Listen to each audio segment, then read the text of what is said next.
what do I need to do? You need to have it made up for us before we have the class, so we've got time to study it. I'm sorry. Huh? I'm sorry.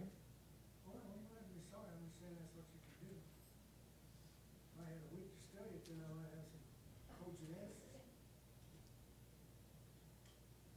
Although some of those I think I do. Actually, I was doing a couple messages on Abraham this last week.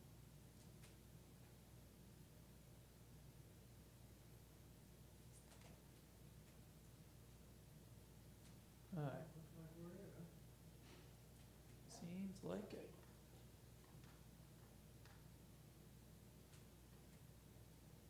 Did Pastor preach this week, this Sunday? Yep. Alan did? I called him and see if it's out of church, and I said, yeah. And then I got the text that I did, no problem. Say still have a problem, go see the doctor tomorrow. So, you don't sound good. Alright, here we go. 3 songs, and then we'll get into Genesis 12.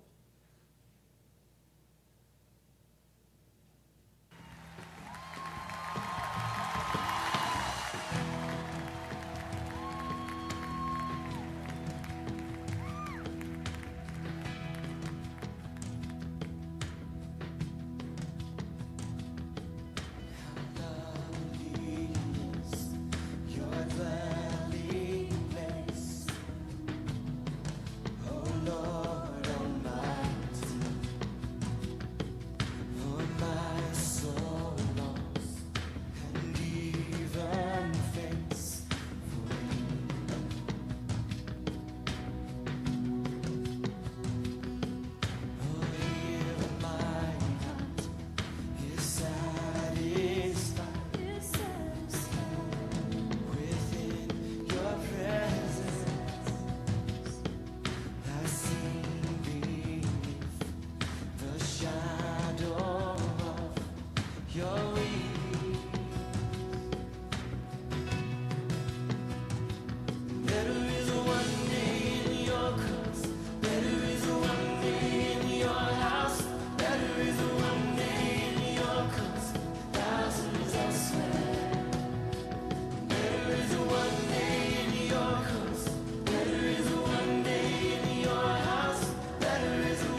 Here in one day was the same, but some of the other ones was a little different.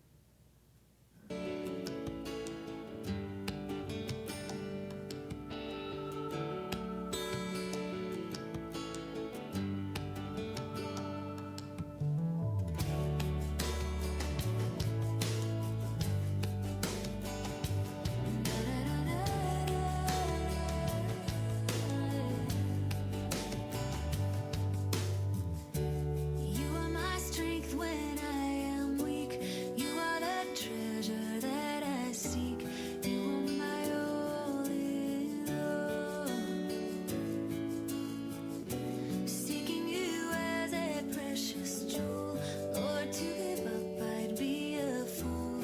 You are my all in all. Taking my sin, my cross, my shame, rising again, I bless your name. You are my all in all. When I fall down, you pick me up. When I am dry, you fill my cup. You are my all in all. Jesus, Lamb of God, worthy is your name. Jesus, Lamb of God, worthy is your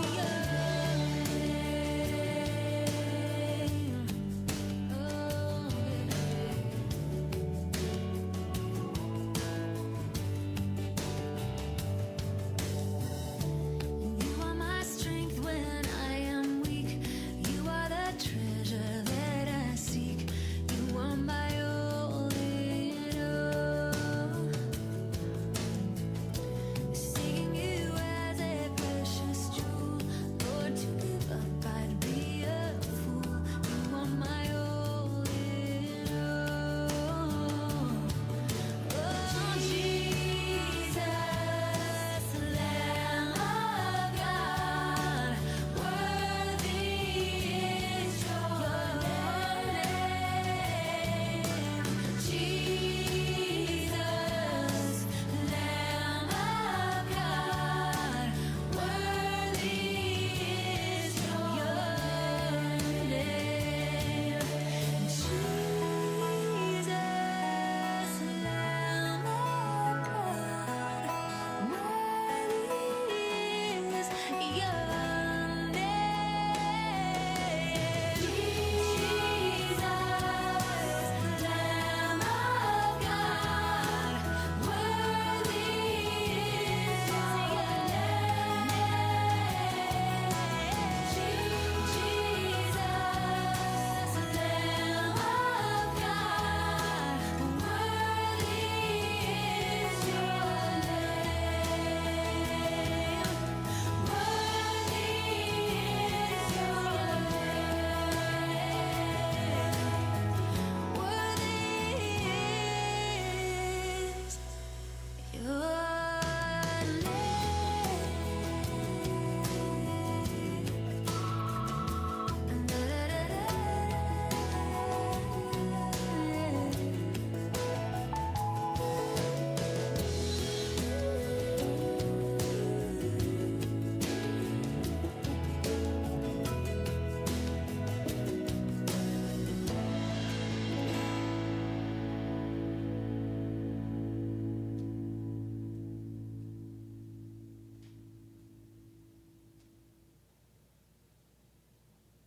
Well, both of those are old songs.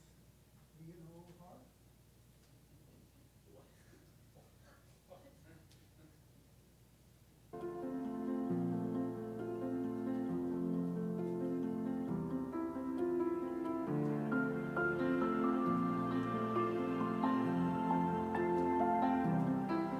Shattered like you've never been before. The life you knew in 1,000 pieces on the floor. And words fall short in times like these, when this world drives you to your knees.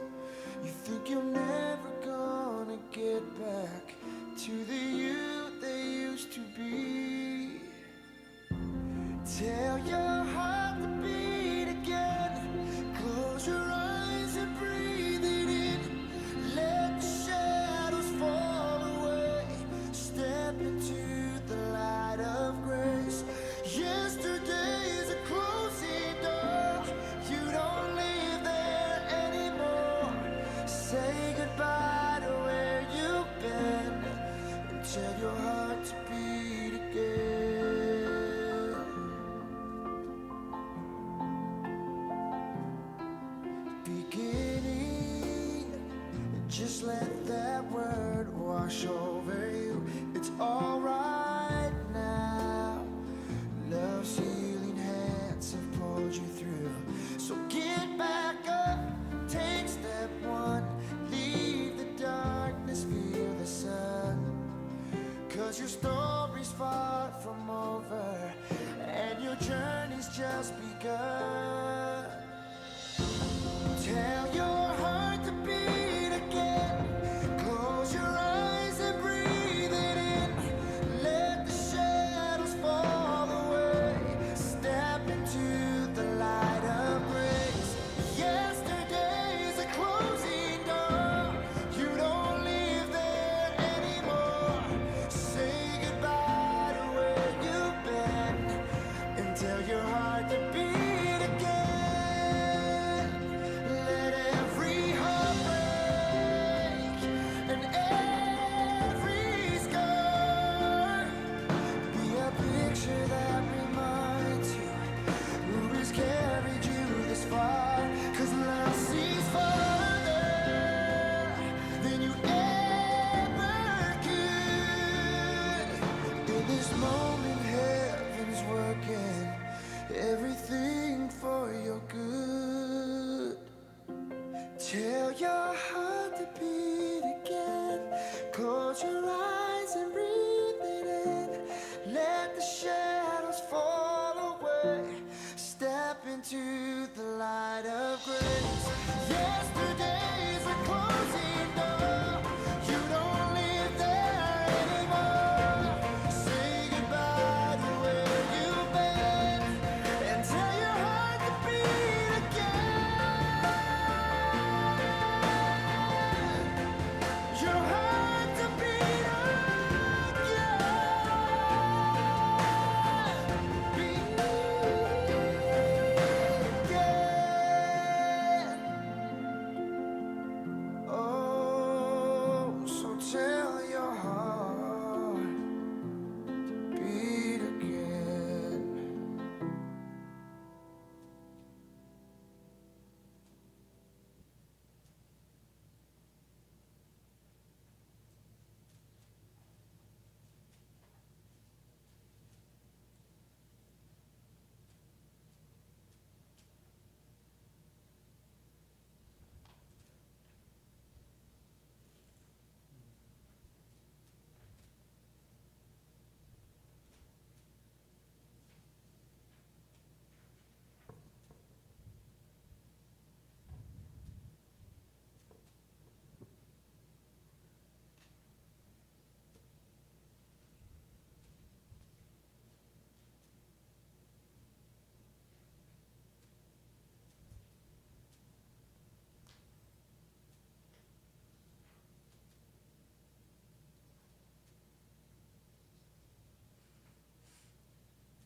Nick, can you open us in prayer, please?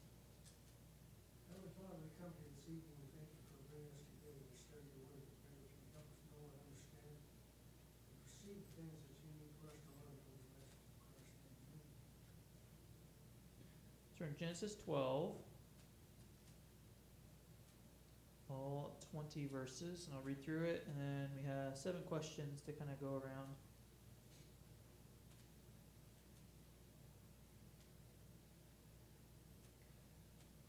Genesis 12. Now the Lord had said to Abram, "Get out of your country, from your family, and from your father's house, to a land that I will show you. I will make you a great nation. I will bless you and make your name great, and you shall be a blessing. I will bless those who bless you, and I will curse him who curses you. And in you all the families of the earth shall be blessed." So Abram departed as the Lord had spoken to him, and Lot went with him. And Abram was 75 years old when he departed from Haran. Then Abram took Sarai his wife, and Lot his brother's son, and all their possessions that they had gathered, and the people whom they had acquired in Haran, and they departed to go to the land of Canaan. So they came to the land of Canaan. Abram passed through the land to the place of Shechem, as far as the terebinth tree of Moreh, and the Canaanites were then in the land. Then the Lord appeared to Abram and said, To your descendants I will give this land. And there he built an altar to the Lord who had appeared to him. And he moved from there to the mountain east of Bethel. And he pitched his tent with Bethel on the west and Ai on the east. There he built an altar to the Lord and called on the name of the Lord. So Abram journeyed, going on still toward the south. Now there was a famine in the land, and Abram went down to Egypt to dwell there, for the famine was severe in the land. And it came to pass when he was close to entering Egypt that he said to Sarai his wife, Indeed I know that you are a woman of beautiful countenance. Therefore it will happen when the Egyptians see you that they will say, This is his wife, and they will kill me, but they will let you live. Please say you are my sister, that it may be well with me for your sake, and that I may live because of you. So it was when Abram came into Egypt that the Egyptians saw the woman, that she was very beautiful. The princes of Pharaoh also saw her and commended her to Pharaoh, and the woman was taken to Pharaoh's house. He treated Abram well for her sake. He had sheep, oxen, male donkeys, male and female servants, female donkeys, and camels. But the Lord plagued Pharaoh and his house with great plagues because of Sarai, Abram's wife. And Pharaoh called Abram and said, What is this you have done to me? Why did you not tell me that she was your wife? Why did you say, She is my sister? I might have taken her as my wife. Now therefore, here is your wife. Take her and go your way. So Pharaoh commanded his men concerning him, and they sent him away with his wife and all that he had.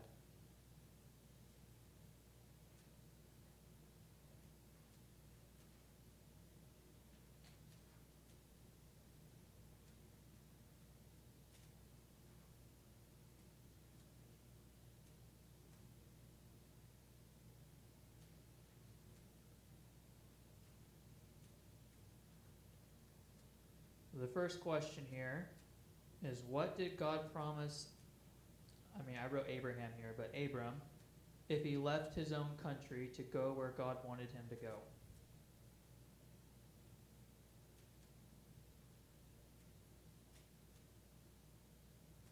He's gonna make a great people out of it. I thought I remember reading it before, someplace where it says he's gonna make many nations. Did you remember that? Where'd that come from? 'Cause it wasn't in this scripture here. I don't know where I got that. Maybe in some other time later. I think it's in Psalms. It's right here. It's right here in verse 2, a great nation. A great nation, not great nations. Okay. No. It says, and the families of the earth Right, will be blessed because of you. that's what ours says. And then it says a great nation. Yeah. Same, I guess. So verse It kind of shows really kind of how fragile our thinking is. You're probably just, we've done a great base train and then you come up. yeah, we'll get to that. I will bless you, and I will curse those that curse you. Bless those that bless you, and curse those that curse you. I said that a bunch of times, and I didn't realize where it was. Yeah, so his promise to Abraham, I'll make you a great nation. I will bless you and make your name great, and you shall be a blessing. I will bless those who bless you and curse him who curses you, and in you all the families of the earth shall be blessed. So God is blessing Abram and his descendants. He'll make your name great, and he's setting up the fact that Abram will be a blessing to others. That's all in verse 2. And then verse 3 is more of, you don't have to do anything. God saying this, will take care of you in the sense that if someone blesses you, God will bless them. If someone curses you, it's not your job to go curse them back. God will take care of that.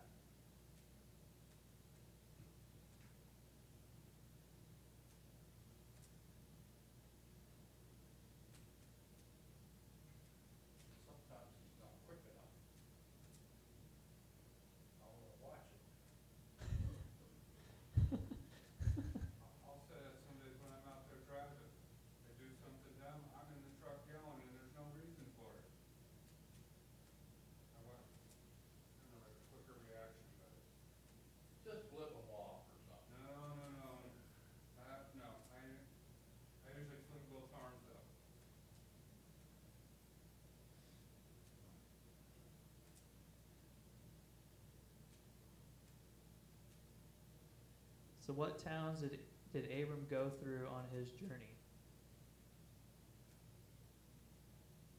Because he went quite a ways. Four there. It's interesting, because it really didn't, Shem, it says he went between towns or between areas, I don't know. It doesn't list them as towns, it lists them as areas.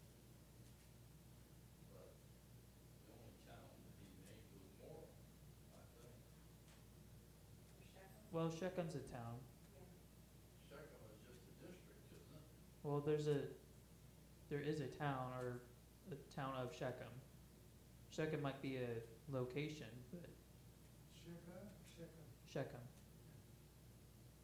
Because Jacob went back there, and they, the sons, whatever, killed all the men of Shechem in the city. In verse 3, how was your reading? Verse 3, Yeah. I will bless those who bless you, and I will curse him who curses you, and in you all the families of the earth shall be blessed. Notice he changed them from him. Yeah. That's interesting. Caught my attention anyway.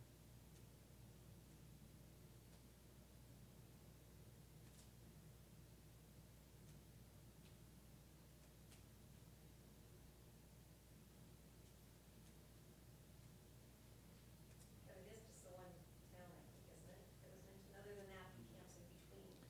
So they started in Haran, right? That is like the center of the crescent.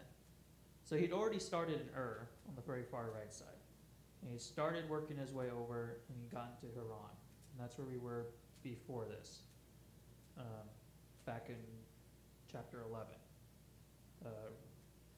Right here at the top. They went, verse 31, chapter 11. They went out with them from Ur the Chaldeans to go to the land of Canaan, and they came to Haran and dwelt there. So they've left Ur already. They're kind of in the middle of this crescent of the green land there. That's where Haran's at. So that's where they're starting in Genesis 12. And so they've gone from there into Canaan. Now in Canaan is where Shechem and Morah are, and Bethel and Ai. So they've traveled down to Shechem and Morah. That's where the Canaanites are. And then he moved from there to the mountain east of Bethel, and he pitched his tent with Bethel in the west and Ai on the east. And then he went from there further south, and then a famine hit, and then he headed towards Egypt.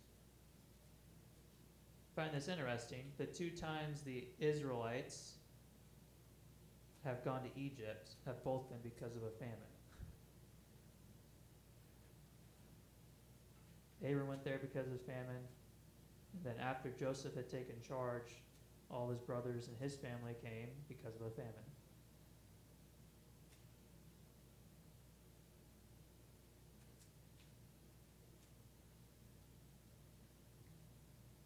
How many altars did he build on his journey? At least two, maybe three. Yeah, at least two. They state two. Where does it say two? Two different places. Build one and then build the other. Chapter or verse 7. So this is at Shechem, as far as the terebinth tree of Morah. I've got that one. Yeah. And then the end of 8, after he's moved to the next location. There he built an altar to the Lord. Okay, yes. It's interesting the difference in what he says, though, because the first location, the end of verse 7, says, and there he built an altar to the Lord who had appeared to him. But then in the verse 8, it says there he built an altar to the Lord and called on the name of the Lord.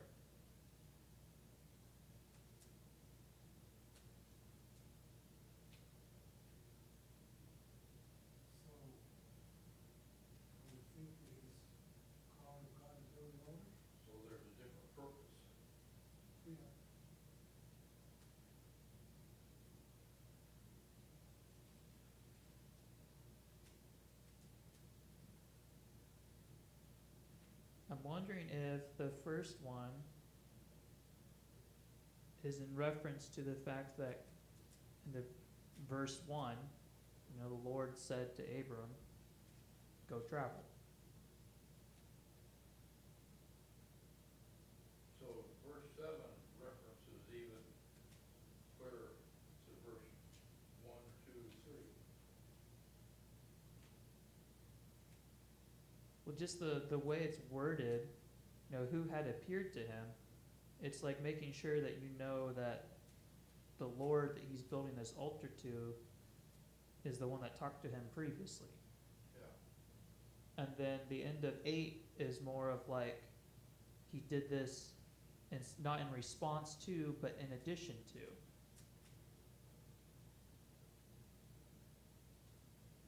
Like 7's like, you fulfilling the command to, I did this, whatever. And then 8's like, hey, I did this also. Let you know, God. You call the name of the Lord. I don't know, it's just the difference in the language there.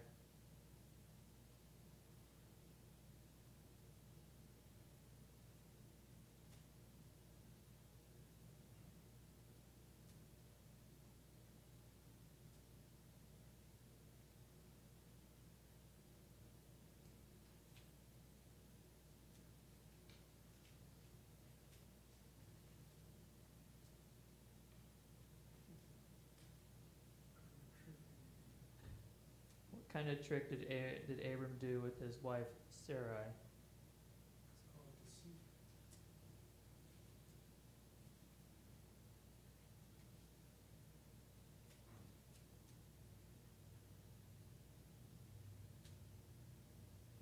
But it's kind of funny, the Lord punished Pharaoh for what Abram did.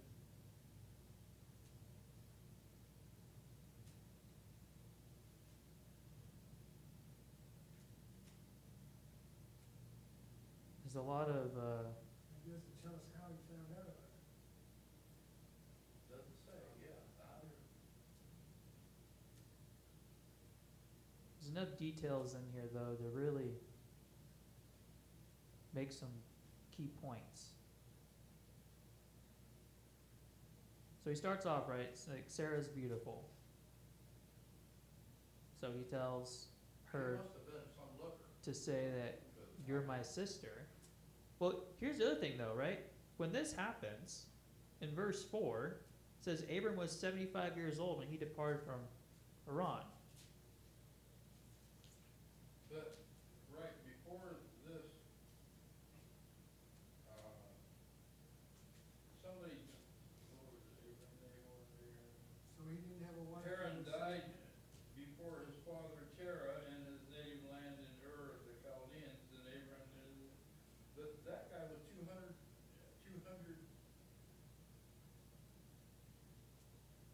205 years. 205 years. So Yeah. Abraham was a teenager. Well, no. He wasn't a teenager. No. Then he was, Well, the other thing though is, Then when they lived He 200, would have 300 been years. considered in the prime of his life. so Abraham lived for 175 years.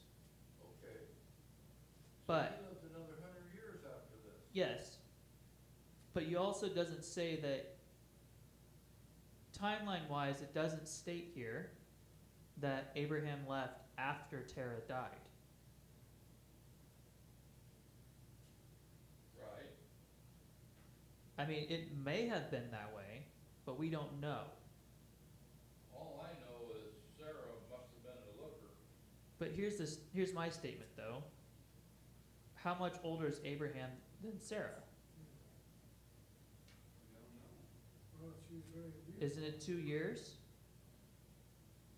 Just 2 years? When Abraham has Isaac, wasn't he 100? And I thought Sarah was 98. Because she was past the, would have been a normal childbearing age. Yeah, because she was too old to have a Yeah. kid. What? Then, we don't know what their Dave's gonna put it back in. No. I mean, and that's further down the storyline, but my statement is that if Abraham is 75, Sarah's not that much younger, She would have been only 73, or somewhere around there. but it also doesn't tell how old the Pharaoh is. No. See, he may have been 150 years old, and she could have been a chickadee. Regardless, though, she's still beautiful. Yes. So that's the baseline here. Beautiful enough that he thinks he could get killed so that they could take her as a wife. And he's out of the picture. Which he had moved her into the Pharaoh's mansion, Yes. you know? So he sets up this story, you know, you say you're my sister, so that basically we both can live.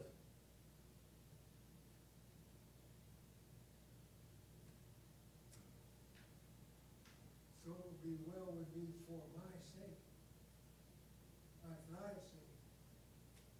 So it would be well for me for thy sake. That's kind of. And mine says your sake, you know, Yeah, speaking for to God. Her. her, you know, say you're my sister, so be well with me for your sake, and that I may live because of you.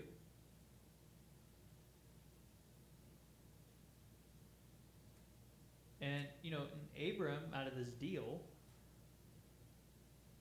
she went into Pharaoh's house, and Pharaoh gave Abram sheep, oxen, male donkeys, male and female servants, female donkeys, and camels. That's so rich.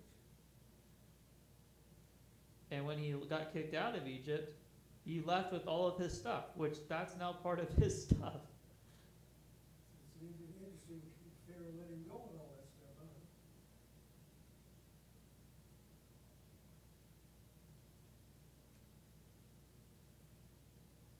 So the next question here,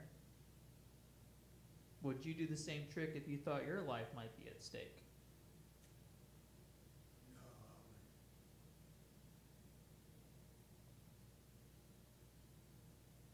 I really can't think I'd be doing something like that with my life, regardless. I can't. Right there with you, because if he didn't kill me, she was going to. That's right. I'm being honest here. The thought that entered my mind was that my wife would never have allowed that, Yeah. ever.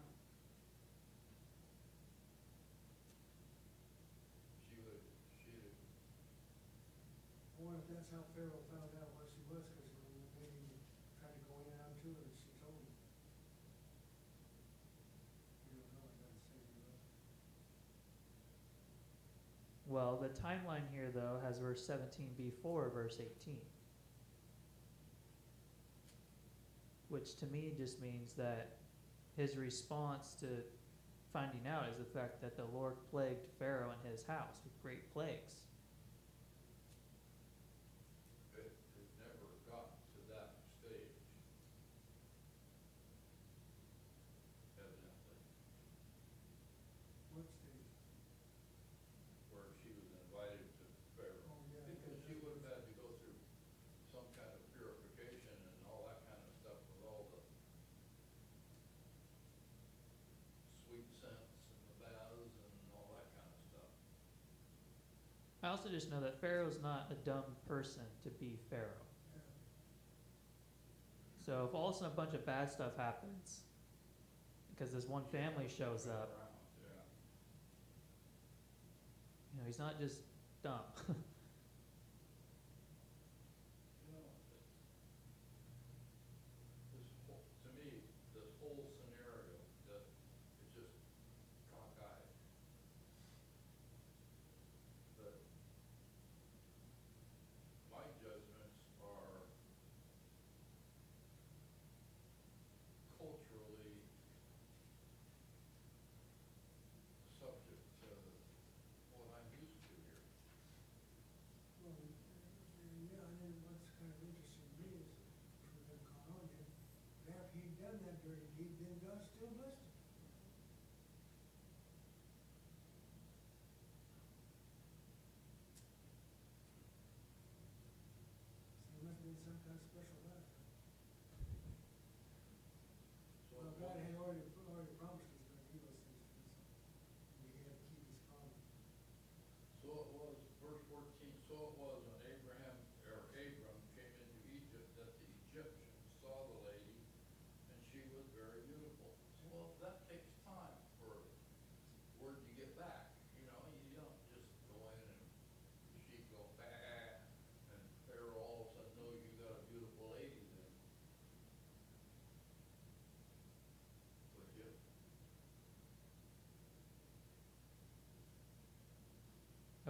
long the famine was.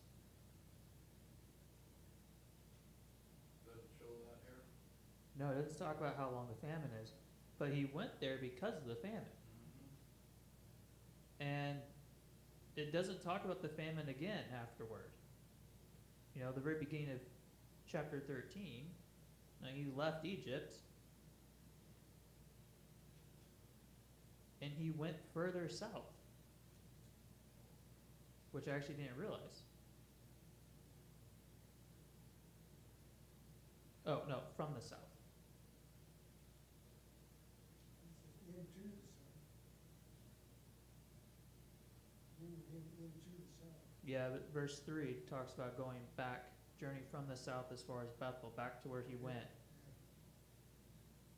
Anyway, regardless, like, the famine's not bothering him anymore. Let's put it that way. So, I mean, it doesn't give you the time frame that he's in Egypt, but whatever it is, the famine's over, because it doesn't talk about affecting him anymore. And now he has all these flocks and herds that the Pharaoh gave him. But the other thing that this whole scenario here sets up is the fact that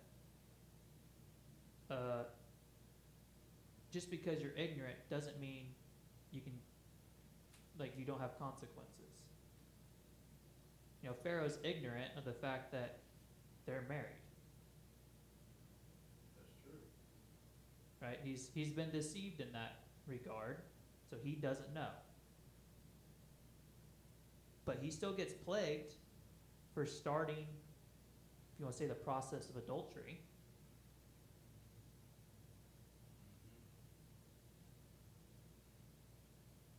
But the Lord plagued Pharaoh and his house with great plague because of Sarai, Abram's wife.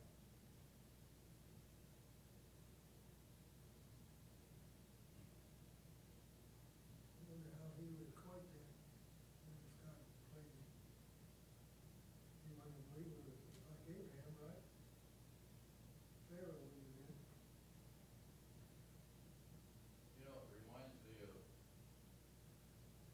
David's penance for his adultery with Bathsheba. You know, he was given choices, and the people that died, they didn't have a relationship with Bathsheba.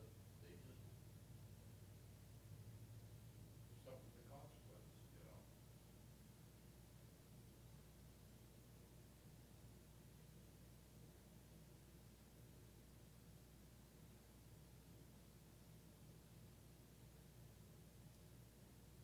It's a reminder that your actions affect more people than you realize around you. And the more power you have, the more responsibility you have, and the more your actions can affect people.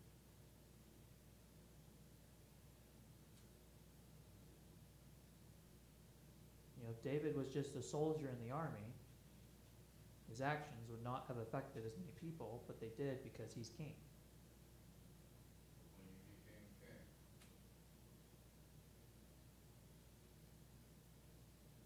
That was a way different story. I mean, you start little, right? You as an individual, you're in charge of your own actions. You get married and have kids, now your actions affect your family. Right? Now that it's branched out there. That's just, you know, real small example, but you start a company, you have employees, now your actions affect all of them. You make a wrong decision, now you have to lay off all your employees because you just went bankrupt, or whatever it is. You know, that one decision, that one action changes a lot of people's lives because you had that power and the responsibility that goes with it.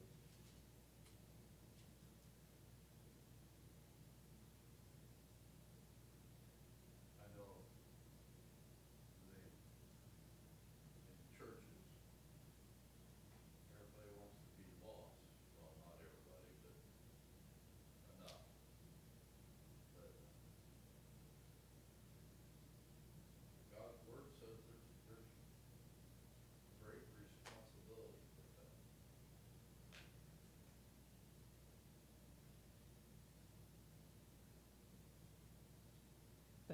it's kind of scary. You know, he says if you teach something wrong, it's on your head. If they go the wrong way, it's on you.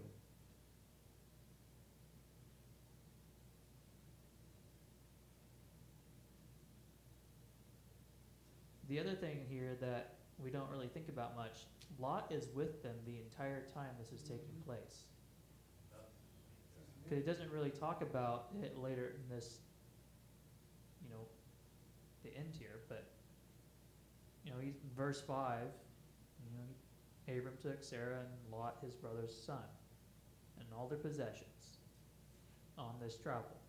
And we know he's there because in chapter 13, it starts right back up that he and his wife and all that he had, and Lot with him, left Egypt.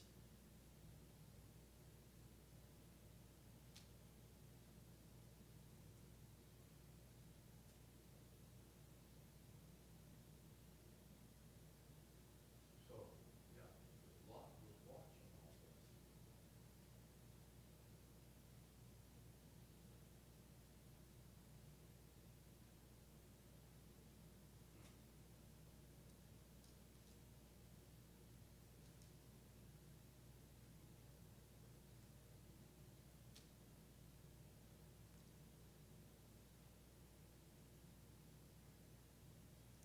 Question number 6. Obviously, we're only given a rough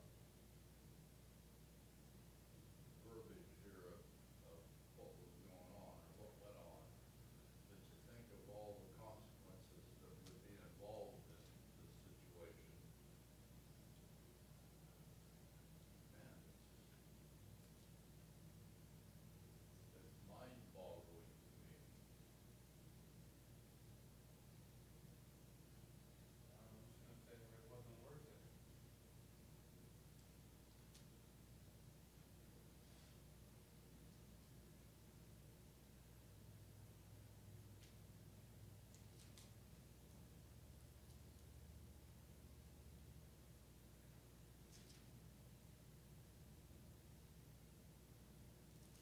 Well, I mean, yeah, when we went out there with 13, it's interesting, where once he did that, he went back to where he started and it was good there. Yeah. So the famine was over when he went back again. He said, we're back in the right place and he takes us to the food. Well, it says he had great flocks, so I hope he liked mutton and chiffon and whatever camel meat tastes like.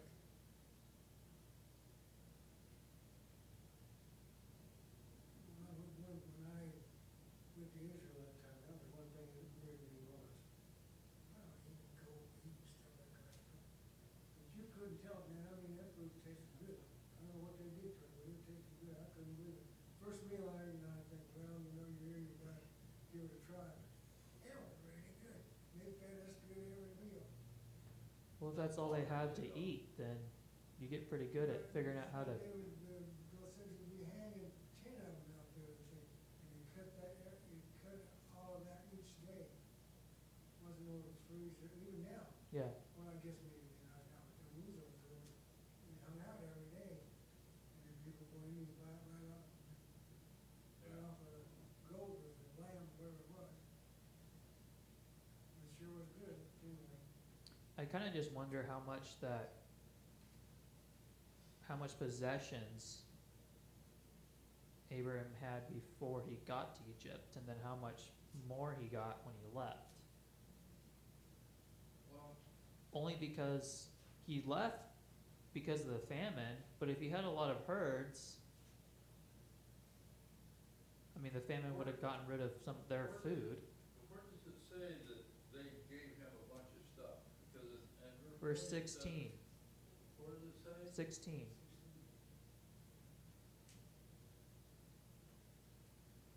But he may have had all that before he went in there. He treated Abram well for her sake. He had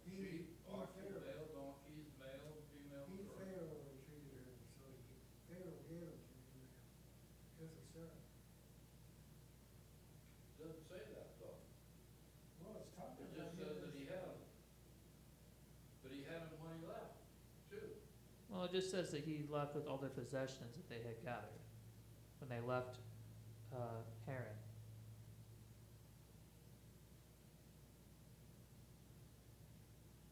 I think it just alludes to that because it says he dealt well with Abram. And then you name off all of these different things that Abram's given. I mean, you skip to chapter 13, verse 2. It says, Abram was very rich in livestock, in silver, and in gold. But he was rich previously, too. Yes. Well, and then you go down to verse 5. It says, Lot also had flocks and herds and tents, enough that the land can't hold both of their encampments. You know, and that's where they start splitting off and stuff. But Because historically, Abram was prosperous. He wasn't just a punk. I think it goes back to verse 1 and verse 2. Yeah.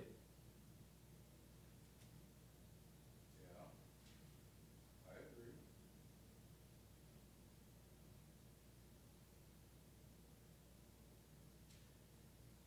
You know, if he never left,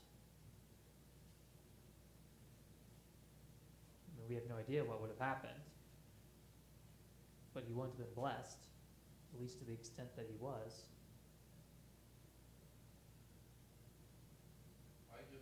I know that a person that has, the more stuff you have, the less easy it is for you to get up and move. When you have households and children and now you've got herdsmen and they have families and you don't just pick up and leave. I mean, who's gonna carry the piano? You know? He was made pretty rich, Abram was made pretty rich by his father, right?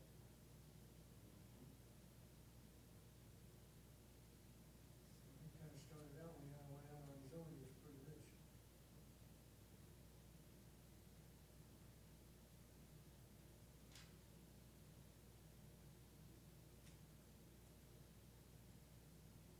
But he was raising his brother's son. Well, So the assumption would be that he assumed his brother's stuff when the brother died. Because that's what they did culturally. You assumed the brother's wives and the brother's stuff.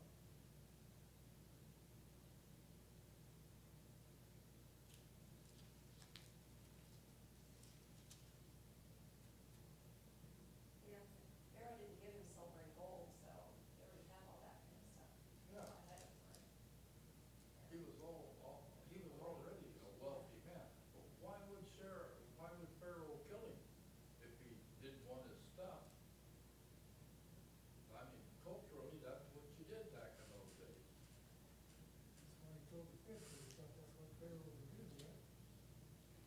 Because fear takes over when your eyes aren't on God. Again, alternately, we don't know, right? We don't have enough information, but why did he leave for Egypt in the first place? Did the famine, did God tell him to go to Egypt because of the famine? You know, my last question here is, you know, there's a lot of this is just, we don't know, right? How much trust did Abraham put in God to protect him on his journey? Well, he may have gone to Egypt because he was scared of the famine, even though God could have provided him through that. You know, we don't know. But he also obviously didn't trust God enough to save him from Pharaoh. But he went. Yeah, I mean, the famine, we don't know. I mean, that's just a potential option there, that whatever. And we don't know the timeline between Yes. God telling him to when? Yes. But we do know that he didn't trust God enough to protect him from Pharaoh. All right. Alternatively, because I had to go look this up, but in Genesis 20, he does the same thing again. He's going, he journeyed to Kadesh and Shur and stayed in Gerar. Now Abraham said to Sarah, his wife, they'd already changed their names by now, "She is my sister." And Abimelech, king of Gerar, sent and took Sarah. See, the same thing.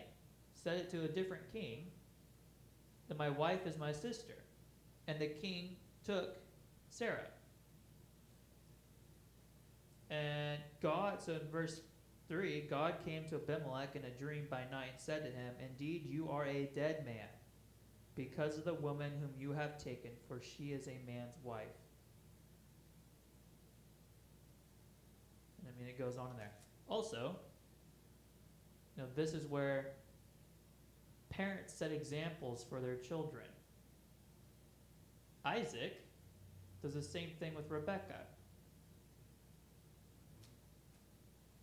Abraham does it twice, Isaac does it once, but where did he even know to do that?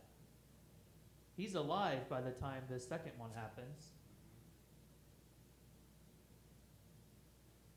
Anyways, to be off topic there, but he didn't learn completely from the first one.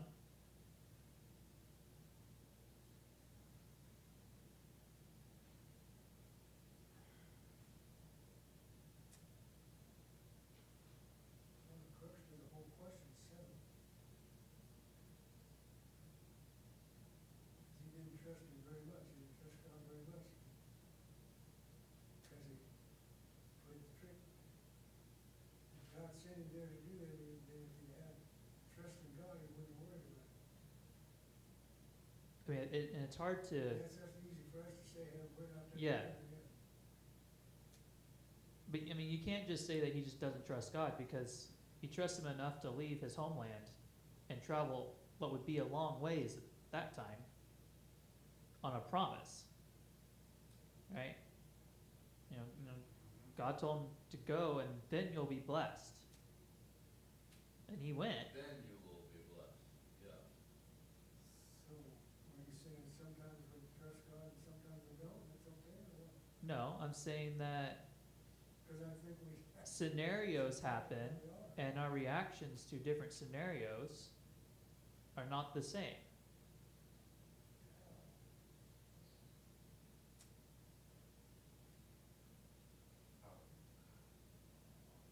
One of the subjects, one of the topics in my shop, Bible reading and stuff in the mornings is, it's easy for us to sit here and spout off about this stuff, but we don't know.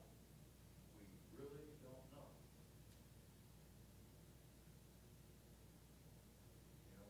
We can say, oh, I'm gonna be a tough guy, and, we may be crying for our lives when if we're ever put in that spot.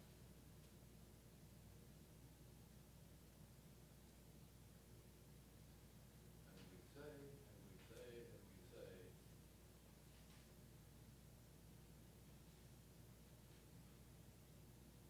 Well, and you find out later she's his half-sister, so maybe saying, this is my sister.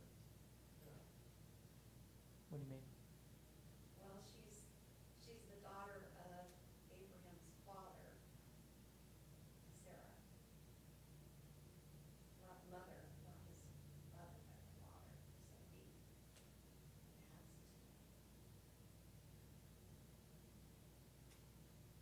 Right? You think In Sarah 20. was, you think Sarah was actually his sister? Well, if you look at chapter 20, I think it's where is it, verse 11.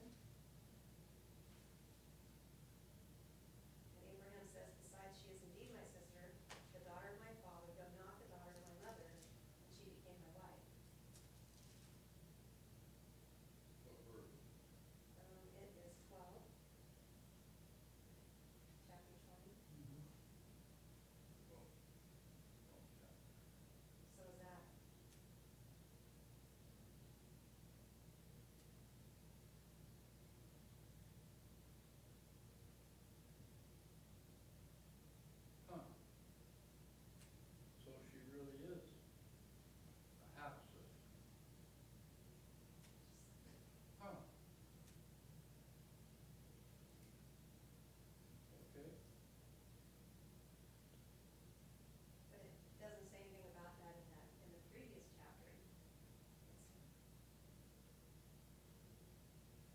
Well, Genesis 11 is when it goes through their timelines. Yeah, but then when he does it again, the second time, Yeah.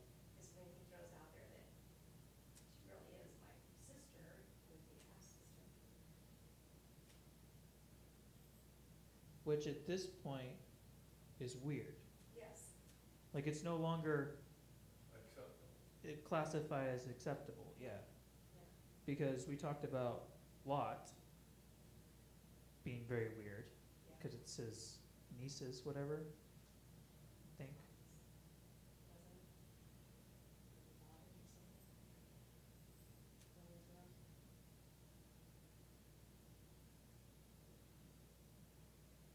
Uh,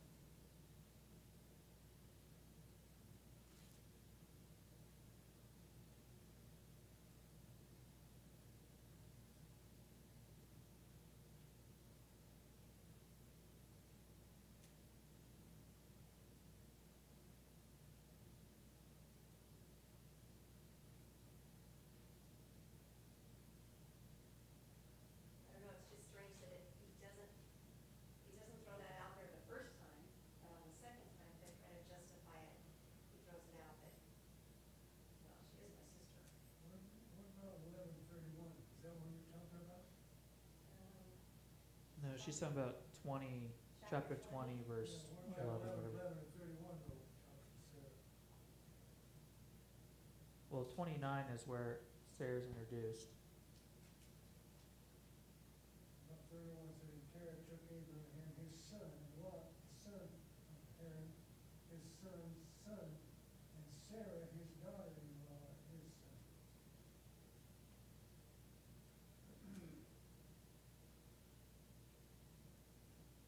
Yeah, it doesn't state that, but it also doesn't mean it's wrong. What we would call some hanky-panky going on. Yeah, There. yeah. But to them back then, it wasn't that kind of thing, I guess. Well, could be. If we start out with Adam and Eve, I mean, the only logical thing you can think, if they start having Well, yeah, sons and daughters, then that next generation had to be brothers and sisters, because Yeah. everybody else lived. but at this point, there's quite a few people around. Yeah. I mean, we're 1, 2, 3, 4, 5, 6, 7, 8. We're 9 generations after the flood at this stage. And if they each have so many kids. But you didn't have cities like you have nowadays. You had villages and you had, when Abraham, with all his flocks and stuff, they moved and they were their own little thing. And they got kicked out of some land and they didn't get kicked out of some other land. It's not like they were interbreeding with everybody as they were going. They were kind of their own little thing. And, And there were big cities, some were big cities, and went and lived in Sodom and Gomorrah. yeah. But they were always herdsmen, they were always moving, going someplace. Yeah. They weren't staying in a land, like that, and then go to Egypt, which is another land, but normally they just move around all over. With sheep, you can't stay in the same place, because they eat the grass, clear it out, and there's nothing left, Yeah. so they have to move. And Nahor, Abram's brother, is the one that took his niece, Lot's sister, as wife. That was the one. That was in 29.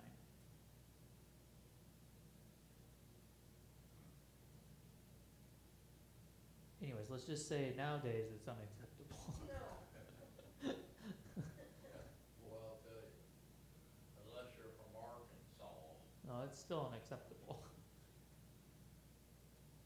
But it is one of those things that, it's a miracle in and of itself, though, because if you interbreed, you lose characteristics, right? Your gene pool diminishes.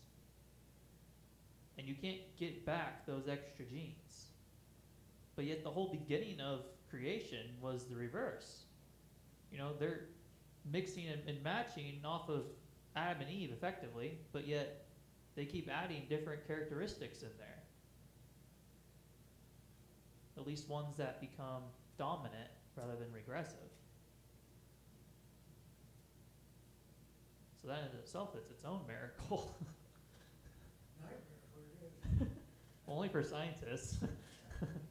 We don't have to worry about that. Yeah, that's for sure.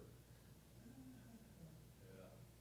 But I was sitting here thinking, I don't remember that ever coming up in Bible college. And I know we've studied on Abraham there, but this articulate thing, I don't remember that ever coming up. Of Well, course, so it made me think, of why course, isn't that's he, 50 years ago, you know. why isn't he getting punished when he does this kind of stuff? But then, if he was actually truthful about it, then the person who acted on it was the one getting punished. Yeah.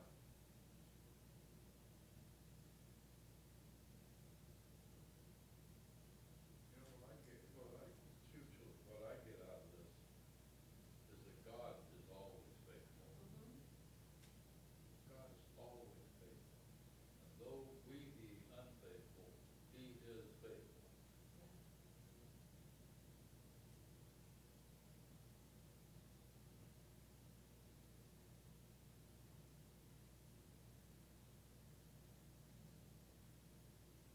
It sure works in mysterious and strange ways, doesn't it? Yes. In our, see, because we don't see the whole picture. Yeah. See a little bit of it. Yeah. We see the whole. Genesis 20 is crazy. Huh? Genesis 20 is crazy.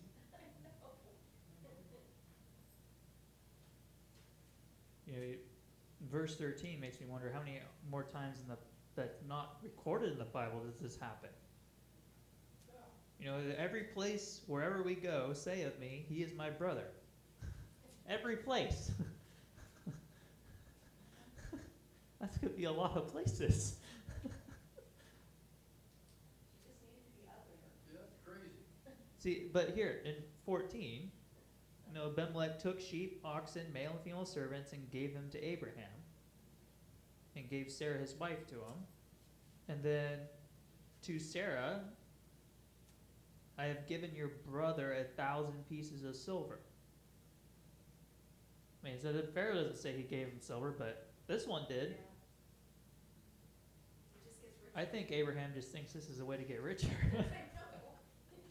And it could be, just because Abraham wasn't necessarily, it says a couple of times in there that he trusted God, but that's not to say he always trusted God. Something else, though, it says in chapter 20, when God's talking to Abimelech, he tells him to restore Sarah to him because he's a prophet. It states him as a prophet. I didn't remember that.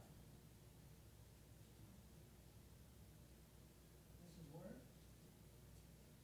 I don't know, verse 4, 5, 6, somewhere around there, 20. I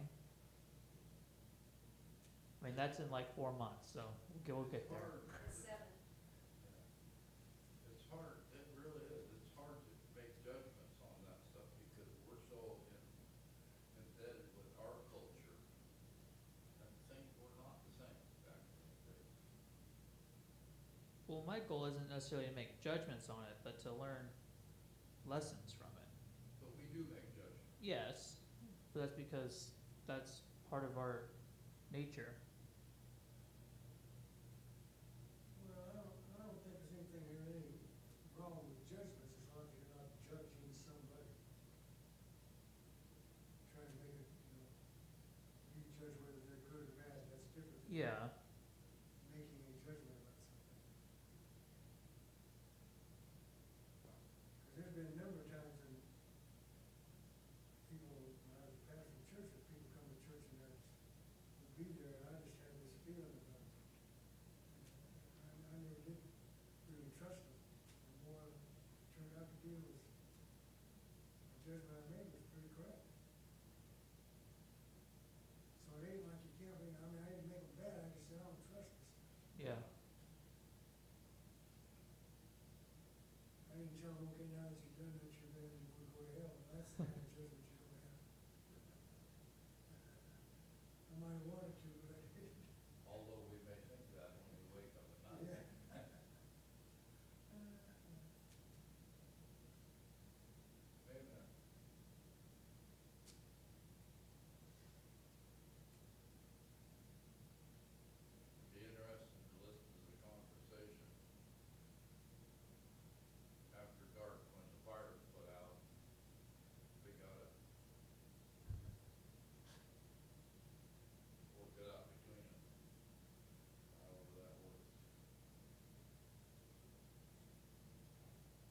I think, you guys all said that, your wife would never go along with that.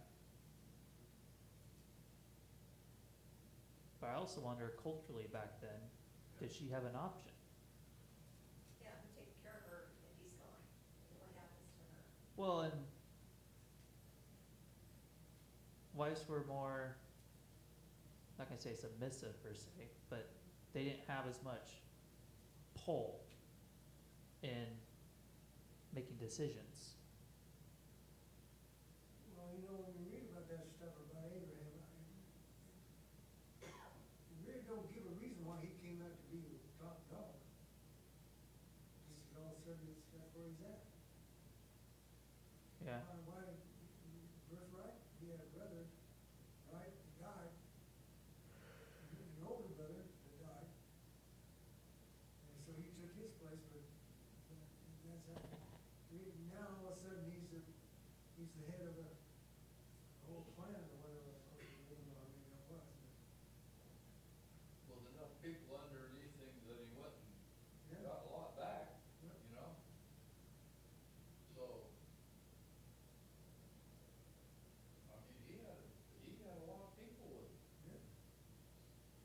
Well, the reason him and Lot split their ways and both of them was growing so big they couldn't get along, not them, not those two, but their people couldn't get along. Well, they're fighting over resources. Huh? Fighting over resources. Yeah. The land couldn't support both of them, so they started fighting over who had what. And Charlton Heston won. But I mean, you think about a lot of these people. Why are they important in the Bible? Yeah. I mean, ultimately, it goes right back down to Jesus. Whether Abram deserved it or not is regardless. You go all the way through the Old Testament, read that stuff, and then you come over to Jesus and the whole thing changes. Yeah. But all these people are important because of Jesus. Right. Like, Yeah. he, Jesus made the whole rest of it worthwhile and explained it, if Jesus was of the line of Nahor, Abram wouldn't have been in the Bible. Yeah. Exactly. Amen. Oh, Gail, can you close us in prayer? Father, we just thank you for the time that we can get together and just worship you, Lord, and learn more each time that we get together. Amen. Father, we just pray for our pastor and for healing for him. We just ask that you would watch over him and put healing hands on him. Lord, we also pray for the little 3-year-old that we've been getting messages about. We pray for healing for that little one as well. And we ask also that you would just touch Penny and just motivate her to get out of that Elk River and just return to her home. We know that's what she wants to do. We just ask that you would help her get there. We pray all this in your name. Amen. Amen. One of the kind of blessings we hear about this wedding is my son, Lyle, came clear from Virginia for, Wow. I got to see him for a few days. And I like, see real The last- signs. I'll say at least last 20 years. When we were in the military, I probably, we haven't crossed paths probably 10 times. We couldn't extend contact with one, but actually being at the same place where we could get a hug or that kind of stuff, so every time I get a chance to see him, that's pretty interesting. And 3 days, that's neat. Yeah. Yeah. And when we went there to Stockton, that family, the wedding they did was,